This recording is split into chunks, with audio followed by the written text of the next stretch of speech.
¿Ok? Entonces, basado en cómo serían ya los niveles de subrasante, pues nosotros podemos ir manejando ya lo que serían nuestros valores de que corresponden a los espesores al centro de nuestro camino, al corte longitudinal del camino.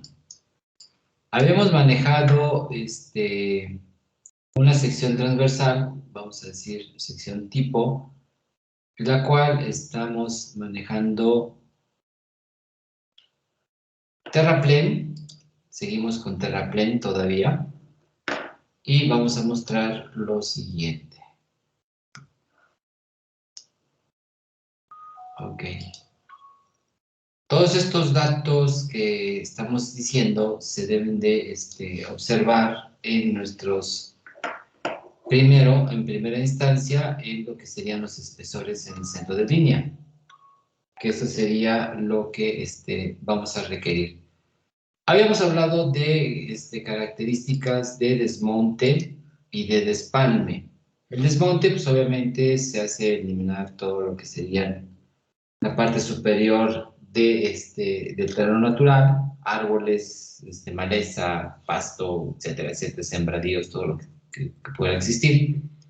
Y el despalme, ese sí lo tendremos que manejar en nuestra sección transversal. Hay que saber el espesor del despalme. Ya dijimos que para casos de carreteras de tipo ET, A, B, C y en algunos casos D, el espesor del despalme son 30 centímetros. Estos hay que saberlos ubicar en el terreno natural hacia la parte inferior. Ya habíamos hablado en el caso de un terraplén, pues tenemos que hacer la excavación de este despalme para que tengamos este valor y obviamente va a repercutir en el espesor del terraplén. Igual en el caso del corte. En el caso del corte, tener el primer estrato o despalme también para no duplicar el volumen que se esté analizando. Ese sería el primer caso. Ahora, como estamos hablando del nivel subrasante, la capa subrasante es la que identifica a este nivel. Entonces, esta capa, que es la última capa de las terracerías, lo que viene siendo la transición entre terracerías y pavimento, es una capa bastante importante. Para su construcción se requieren materiales de buena calidad, que tengan unas características más estables y que sea de buena calidad. No podemos decir muy buena calidad porque si tenemos muy buena calidad estamos desperdiciando dinero en este sentido porque las capas superiores que son del pavimento pues van a absorber esta calidad y entonces no se requiere tener una excelente calidad de subrasante. Una buena calidad es más que suficiente. Bueno, vamos a empezar de abajo hacia arriba en el caso del terraplén. Esto siempre manejando el centro de línea, ¿eh? Todavía no hemos manejado a la izquierda hacia la derecha. Entonces yo tengo un espesor de 30 centímetros, ¿ok? Después, yo conozco lo que sería la altura de la subrasante al terreno natural, que esto ya lo habíamos nosotros identificado. Ya sabemos que la diferencia entre el terreno natural y el nivel subrasante nos va a dar, en el caso de tener un valor de diferencia entre el nivel de terreno natural a nivel de subrasante, va a ser un valor negativo. Y entonces nos está diciendo que tengo que rellenar, tengo que hacer un terraplén. Entonces, suponiendo que tengamos una altura de 1 metro, vamos a irle poniendo números. Ok. Sigo manejando la parte del eje del camino, ¿eh? No estoy hablando de otra condición. Entonces, yo voy a tener que este espesor es de 1 metro. ¿Ok? Desde lo que sería terreno natural a parte del punto de subrasante o nivel subrasante. ¿Ok? Ahora, recuerden que yo voy a tener, ya por cuestiones de despalme, voy a tener aquí 30 centímetros. ¿Ok? Por lo tanto, yo ya tengo que a este metro le tengo que sumar 30 centímetros. Porque estos también los tengo que rellenar. Esto yo lo corto y se va como despalme. Pero después, de aquí hacia arriba, hasta ese nivel, voy a tener 1,30. Ok. Entonces, yo ya tengo 1,30 que voy a rellenar. Pero viene una situación. Yo necesito saber el espesor de la capa subrasante. Y para esto, pues yo requiero saber el tipo de características de mi camino. ¿Ok? Entonces, ¿qué es lo que me dice esta situación? Pues me voy a la normatividad a definir qué es esto de la subrasante y cuál será el espesor que voy a utilizar. ¿Ok? Entonces, yo ya conozco, si recuerdan que al principio sacamos el tránsito de promedio anual, sacamos los ejes equivalentes y de ahí determinamos ciertas situaciones. Entonces, yo, en el caso de determinación de los ejes equivalentes, quiero, ya determinado los ejes equivalentes, yo con ese valor, porque es la carga que va a tener el suelo, pues yo necesito saber qué es eso de la subrasante. Y entonces voy a ver esta norma, que es la norma CMT 10302, donde me dice estas características. ¿Ok? Y entonces aquí me está diciendo algunas características de calidad. Ok. Permítanme un momentito, ahorita.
Listo, continuamos con lo que estamos viendo.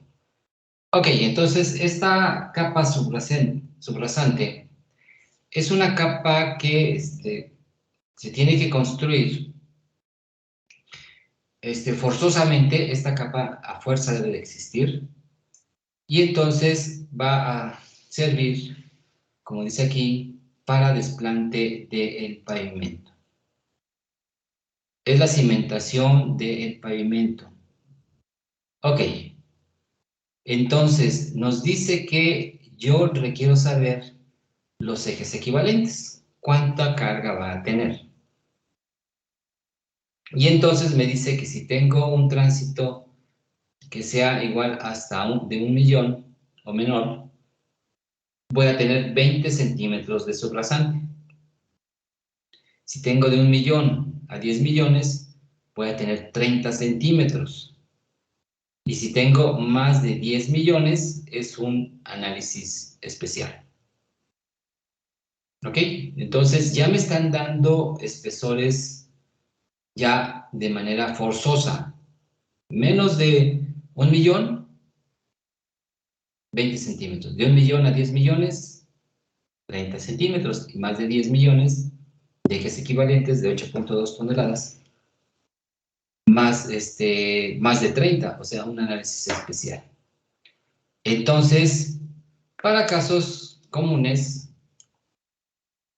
pues voy a tener una capa subrasante de 30 centímetros.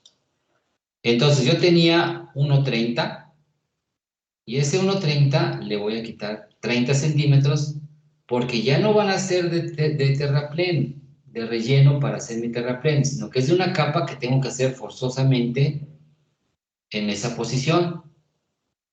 Entonces, de 1.30 que iba yo a rellenar, yo requiero 1 metro nada más. Le quito 30 centímetros. Ahora, en la parte inferior de la capa subrasante,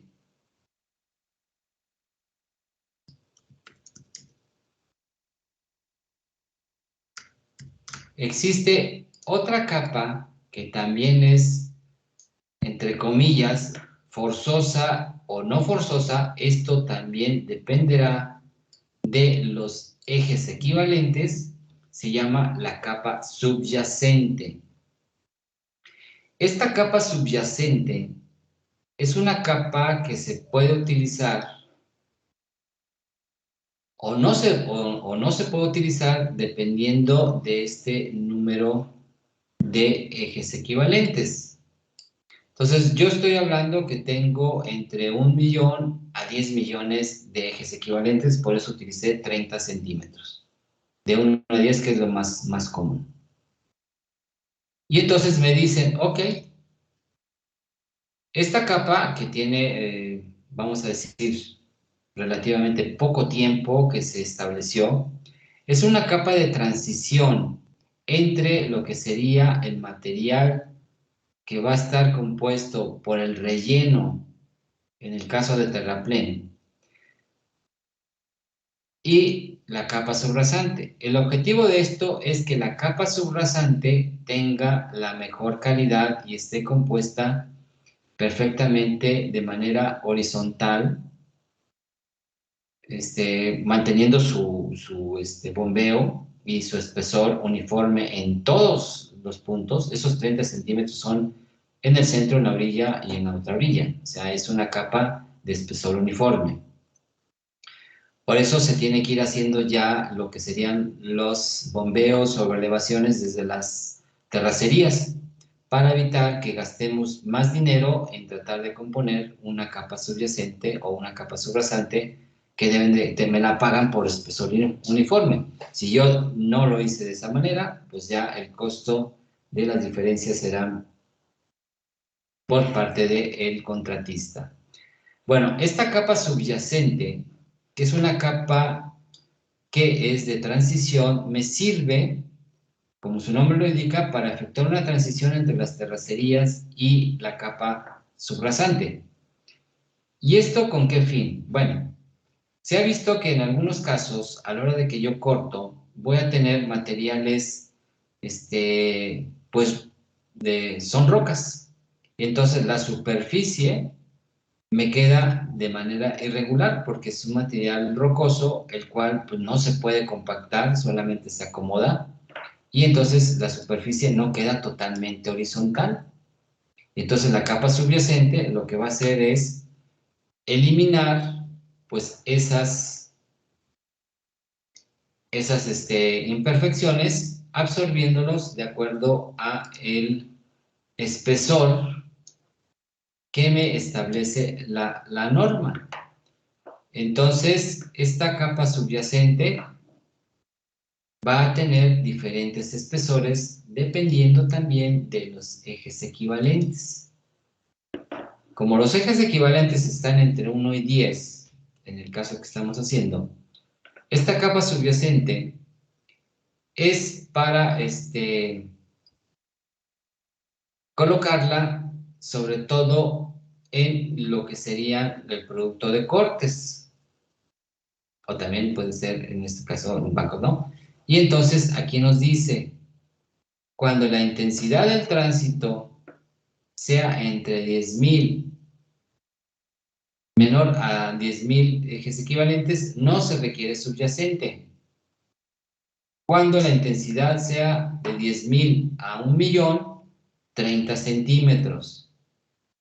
Y cuando tengas de 1.000.000 a 10 millones, 70 centímetros. Cuando son más de 10 millones, es diseño especial. Entonces, el mío está entre 1 y 10 millones. Entonces necesito 70 centímetros de capa subyacente de manera uniforme.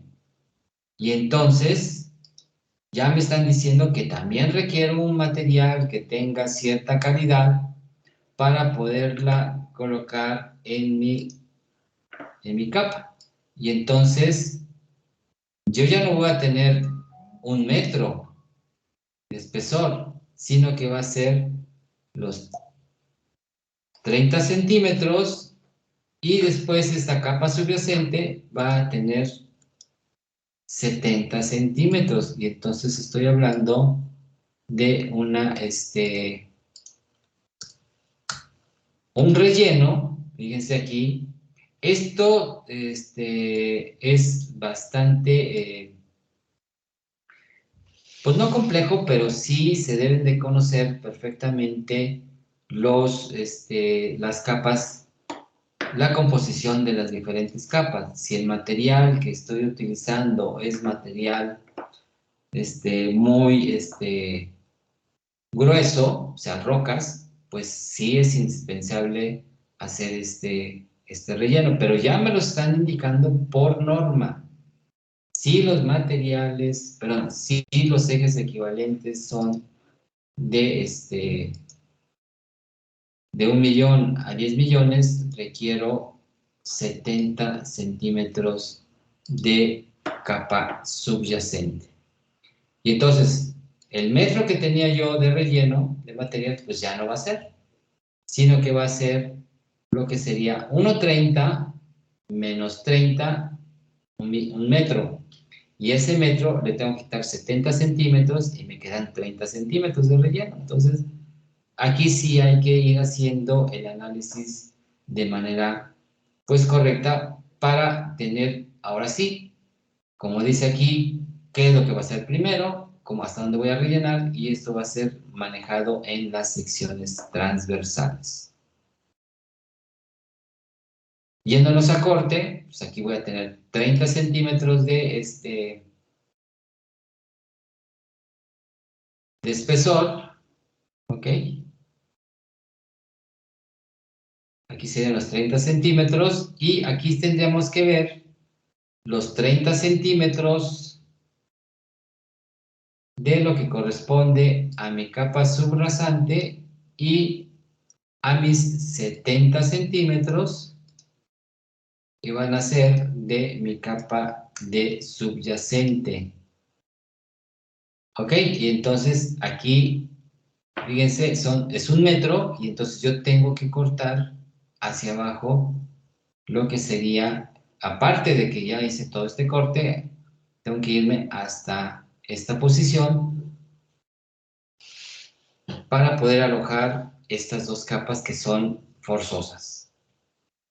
Entonces, hay que conocer en primera instancia cuánto es el espesor de mi subrasante y cuánto es mi espesor de la subyacente, para poder establecer, ahora sí, cuáles serían los niveles para cortar en el caso del corte, fíjense, yo teóricamente iba a cortar hasta esta parte para tener el estrato 1, el estrato 2. Esto de estrato 1, 2 y 3, luego lo vamos a ver qué es.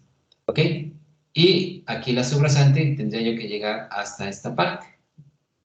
Entonces sería desde la parte de la diferencia de terreno natural, vamos a decir que tenga yo aquí la diferencia positiva desde lo que sería terreno natural y la subrasante, que sea de 2 metros. ¿Ok? Entonces, son 2 metros que voy a cortar, pero esos 2 metros que voy a cortar, voy a quitar 30 centímetros que es de espalme. Yo no le puedo poner los 2 metros porque si pongo 2 metros estaría duplicando estos 30 centímetros. Entonces me quedaría 1,70. De este 1,70 que voy a cortar, le tengo que aumentar los 30 centímetros de la subrasante. Y entonces sería ya 2 metros. Pero además le tengo que agregar 70 centímetros de la subyacente. Y entonces estoy hablando de 2 metros 70 centímetros de excavación. Pero algo importante sería esta inclinación de los ceros de los taludes, porque esto es una caja.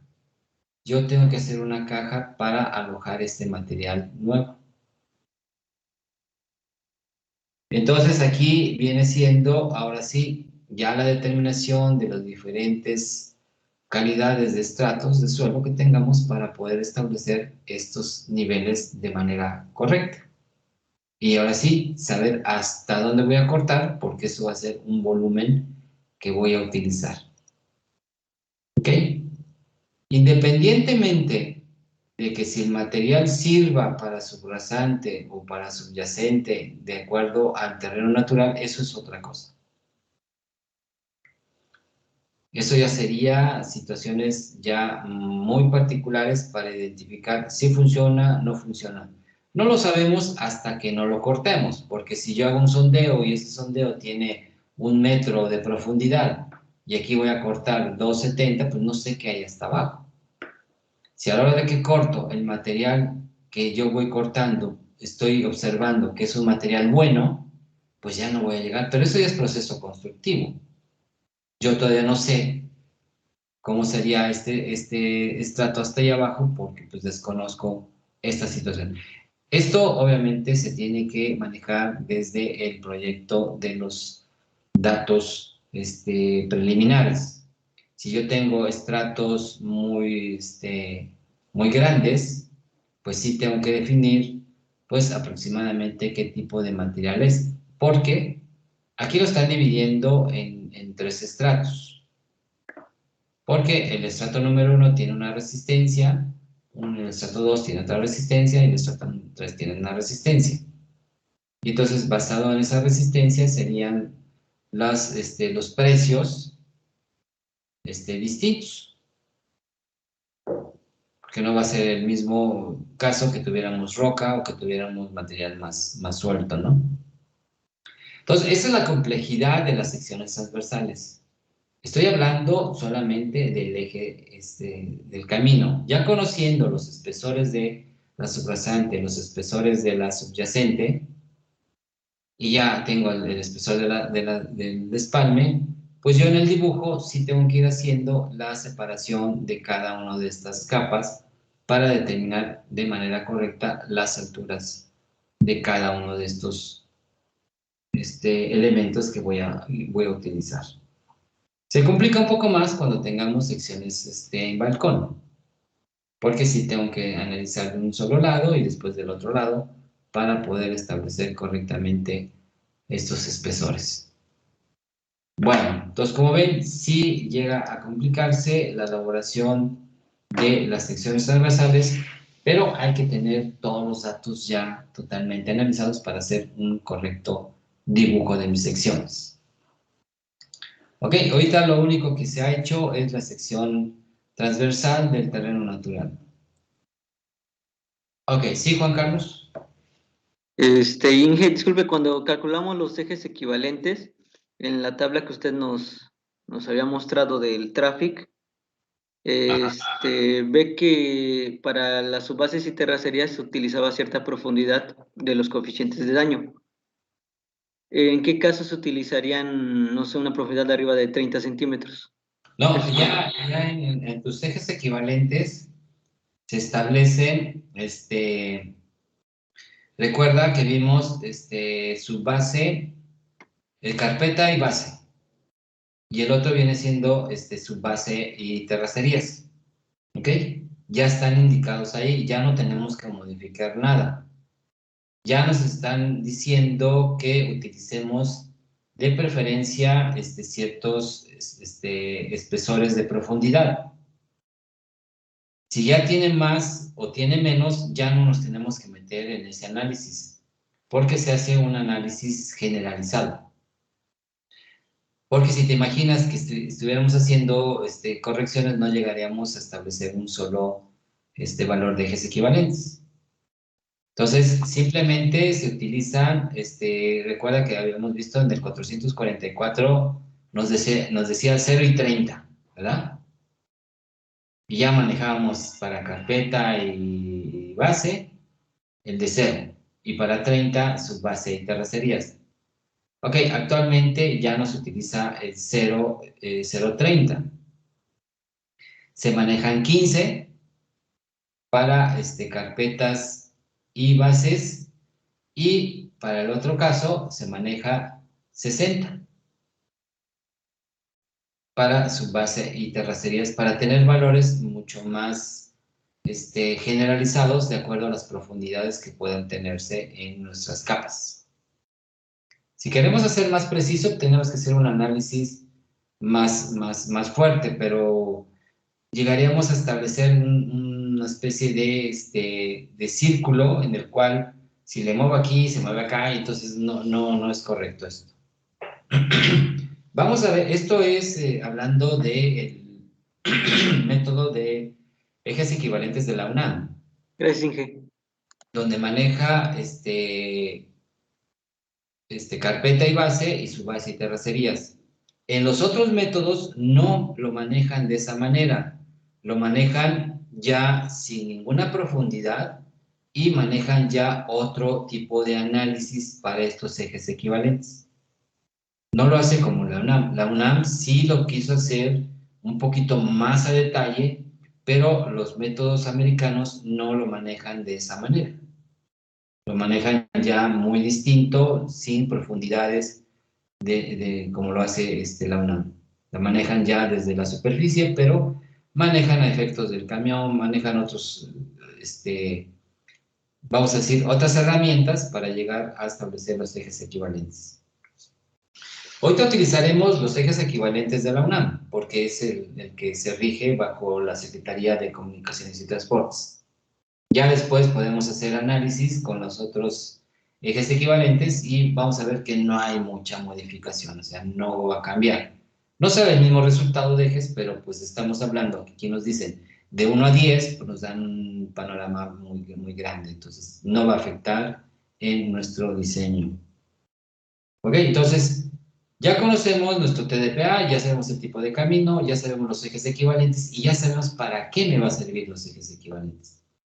Primer punto, me va a servir para determinar los espesores de la subbase, perdón, de la subrasante y de la subyacente.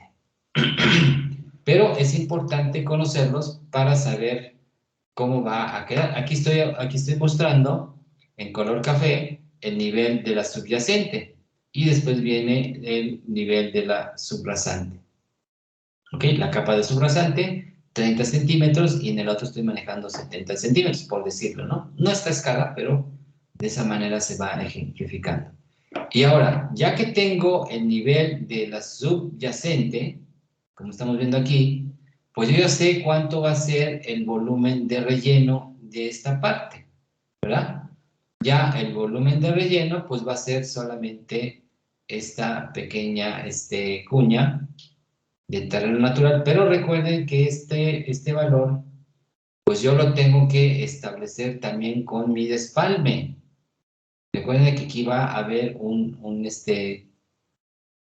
corte que es de despalme, todo el terreno natural, se tiene que despalmar, desde el cero izquierdo al cero derecho. ¿Ok? Entonces, aquí sí hay que volver a dibujar de manera paralela los 30 centímetros, así como va el terreno natural, paralelamente se va a dibujar los 30 centímetros de despalme, para saber cuál es el volumen de corte de despalme, que también hay que cobrar. Recuerden que todo lo que hagamos en nuestro camino lo tengo que cobrar. Si no, no lo voy a regalar. Dicen, pues es que son 30 centímetros. Sí, pero multiplícalo por 100 kilómetros. ¿Cuánto es el volumen que estás perdiendo? Entonces, sí hay que siempre conocer correctamente estos niveles para poder hacer todo este costo. Entonces, yo ya tengo mi terreno natural. Le quito el despalme. Ya que le quité el despalme, está dibujado, coloco ahora sí mis valores correspondientes al nivel subrasante y de ahí voy sacando la capa subrasante y la capa subyacente. ¿Ok? Para que se vaya construyendo nuestra sección transversal de acuerdo a lo que me está diciendo mi manual de proyecto geométrico. Ya que sepa yo los niveles, o más bien los espesores de las capas, pues ya tengo que ir dibujando correctamente estos puntos. Sigo hablando del eje central. Entonces yo ya tengo aquí el nivel subrasante, le quito los 30 y le quito los 70. Y ahora sí, me voy a cómo tiene que ser mi sección para el lado derecho y para el lado izquierdo.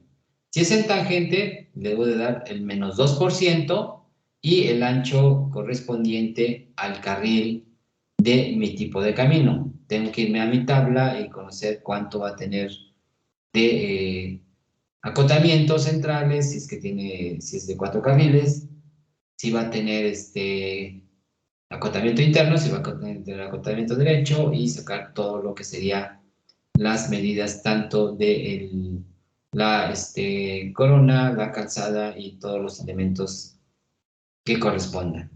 Pero algo importante, con la longitud, menos el 2%, saco el hombro y del hombro 1,5 por 1 y saco el 0, si es un terraplén. Del otro lado, menos el 2% por la longitud. Como es corte, pues tengo que sacar también lo que sería cuneta, pero recuerden que la cuneta va a estar afectada por la profundidad de la subrasante, porque la cuneta va a tener 30 centímetros o 33 centímetros de profundidad, pero de la rasante, no de la subrasante. Entonces, aquí sí hay que tener cuidado para que no tengamos problemas de excavar más, que no me lo van a pagar. Y después de excavar más, lo tengo que rellenar porque la cuneta, pues, tiene que ir más arriba. Entonces, esto sí hay que tenerlo bien, bien establecido para que tengamos las dimensiones correctas de lo que sería nivel subrasante. Considerando, vamos a decir, en nuestro diseño, un espesor de pavimento de aproximadamente de 40 centímetros. Vamos a ponerle ya un valor fijo. Esto, repito, se tiene que calcular. Ahorita lo estoy tomando de manera general. Entonces vamos a tomar 40 centímetros de pavimento. 15 de base, 15 de subbase y 10 de carpeta. Eso más o menos se utiliza comúnmente para caminos de alto peso. Entonces tenemos ya un valor fijo, 40 centímetros. Hagamos nuestro análisis del carril. Vamos a decir que tengamos un camino tipo B. Pues tenemos que ir a la tabla correspondiente y saber cuánto sería el ancho de nuestro camino tipo B, por decir. Entonces, camino tipo B me dice que el ancho de la corona es de 12 metros. Ya aquí ya me están dando 12 metros del ancho de corona. Y entonces, yo esos 12 metros tengo que dibujarlos y después sacarle la pendiente para cuneta de corte para saber cuánto sería el espesor que nosotros, más bien el talud, cómo va a quedar, para que sepamos cuánto sería el nivel de subcorona. Esto es importante calcularlo, cuánto es el nivel de subcorona o el ancho de subcorona de lo que sería el nivel subrasante. Y con ese ancho de subcorona vamos a dibujar mi sección, ya sea en tangente o ya sea en curva, dependiendo de lo que sería la ampliación de estas curvas. Recuerden que la ampliación, y aquí viene otra cosa, la ampliación de estas curvas, pues va a ser analizado como si estuviéramos hablando del ancho de corona. ¿Ok? No estamos hablando del ancho de la subcorona. También tenemos que manejar esta diferencia por la inclinación que va a tener tanto el talud de terraplén como en el talud de la cuneta, para obtener correctamente cuánto se va a ampliar. Asimismo, lo que sería, una vez que tengamos las longitudes del ancho de la subcorona, para determinar las sobrelevaciones, cómo va a quedar. Entonces, muchas de las veces nos recomiendan que hagamos la sección transversal a nivel de corona. Y una vez que se dibuje perfectamente, se elimina la parte de pavimentos y se queda con el elemento de las terracerías. Lo que vemos nosotros es movimiento de tierras, pero de las terracerías. Ya el pavimento ya no tenemos que ver nada nosotros porque ya serían otros aspectos. Pero lo más fuerte son las terracerías, los volúmenes de la terracería. ¿Por qué? Porque es muy fluctuante estas dimensiones. Ya en el caso de lo de arriba, pues simplemente se van obteniendo, como son espesores uniformes, no hay ya ninguna situación de complejidad. Aquí no, porque aquí no sabemos cuánto vamos a cortar y cuánto vamos a terraplenar hasta que no tengamos todas las capas correspondientes a cada una de ellas. ¿Ok? Entonces, hay que determinar lo que serían los anchos de las subcoronas, tanto en tangentes como en las ampliaciones de las curvas, para poder dibujar correctamente la sección transversal.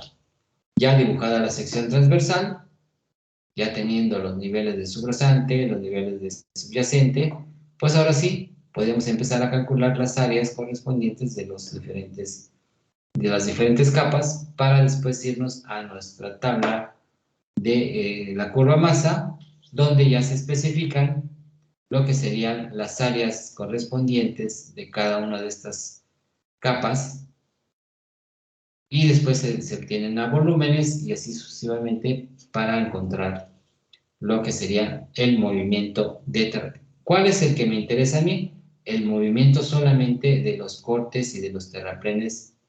No me interesa la capa subyacente ni la capa subrasante. ¿Por qué? Porque como estas van a ser de materiales de banco o de calidad, pues se van a cobrar de diferente manera.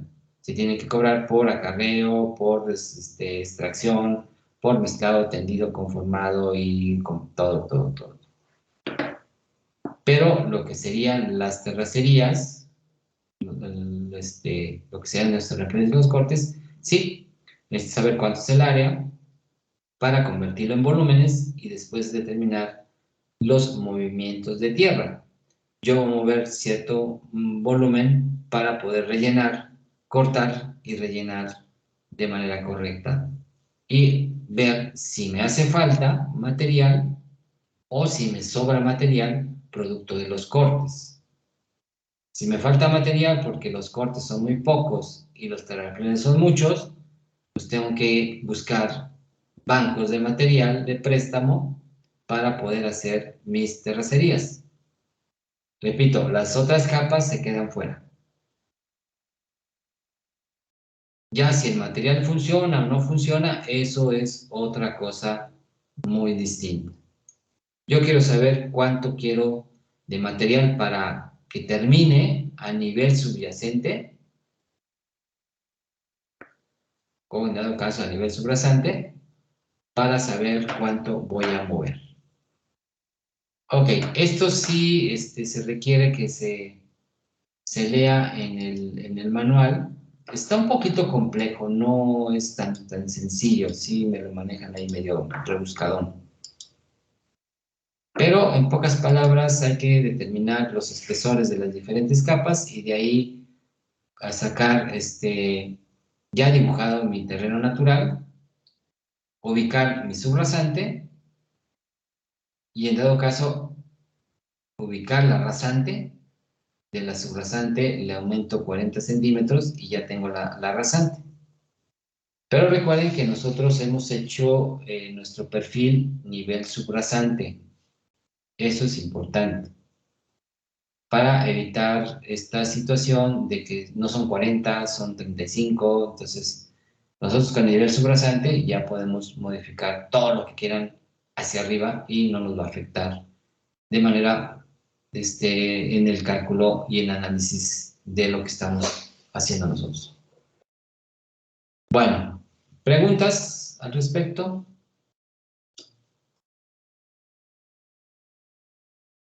Ahora, faltaría, una vez que nosotros estemos manejando y basado también en la calidad del material, pues también necesitamos conocer si vamos a tener cuñas de afinamiento, si vamos a ampliar nuestro nivel correspondiente de la subcorona.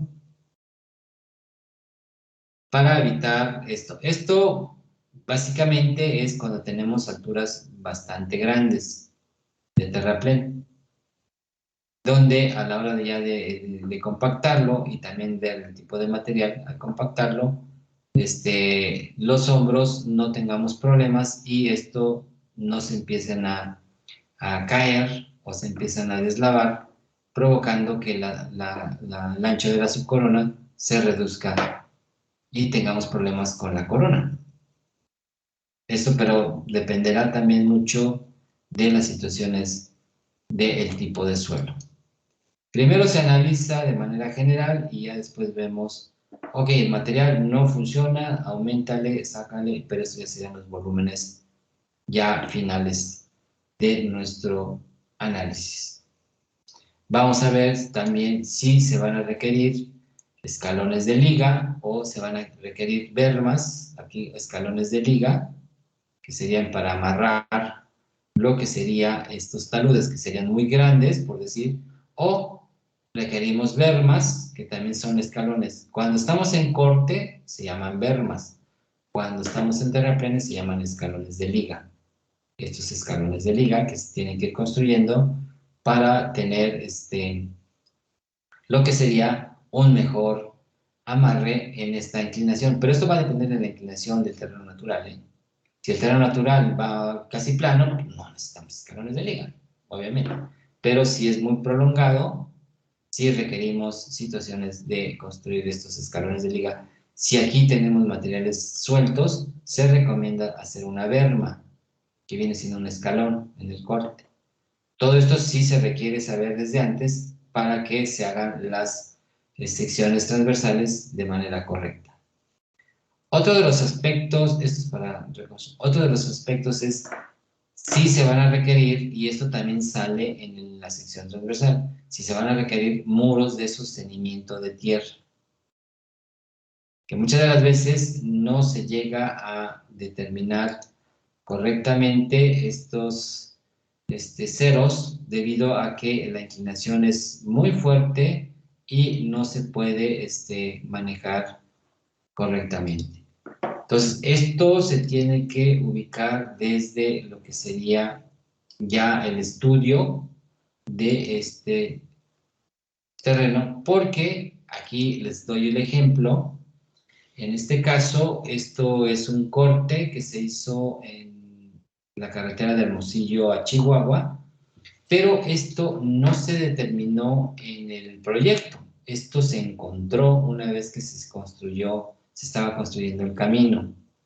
Como son cortes bastante grandes, Lo de menos era meterte más hacia la derecha y cortar más, pero el volumen era bastante fuerte, que no era muy recomendable. Y entonces se construyó aquí un muro de sostenimiento. Entonces se buscó hasta dónde se podía desplantar de manera firme y se construyeron estos muros de sostenimiento. Aquí está, ya terminado el muro de sostenimiento, y después ya viene el relleno del material, y esto obviamente se tiene que calcular mediante lo que conocemos del empuje, cálculo de presión lateral de la Tierra, para determinar las dimensiones y construir este muro. Pero esto se tiene que hacer desde antes, ¿eh? Esto fue por situaciones de que se empezó a ver y no dio el ancho del camino, del nivel.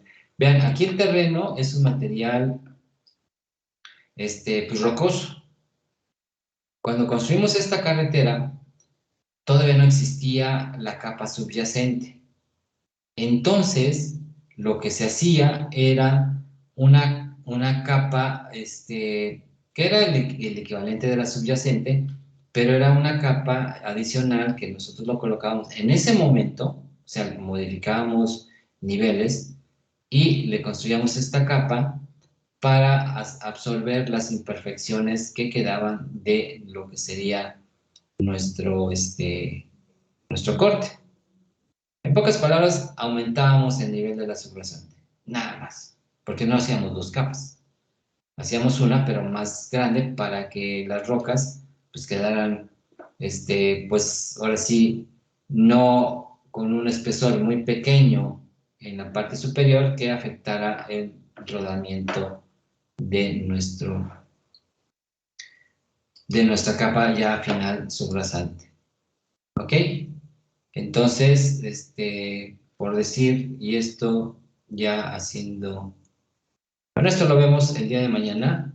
El día de mañana les voy a mostrar imágenes de diferentes materiales que se encontró en corte.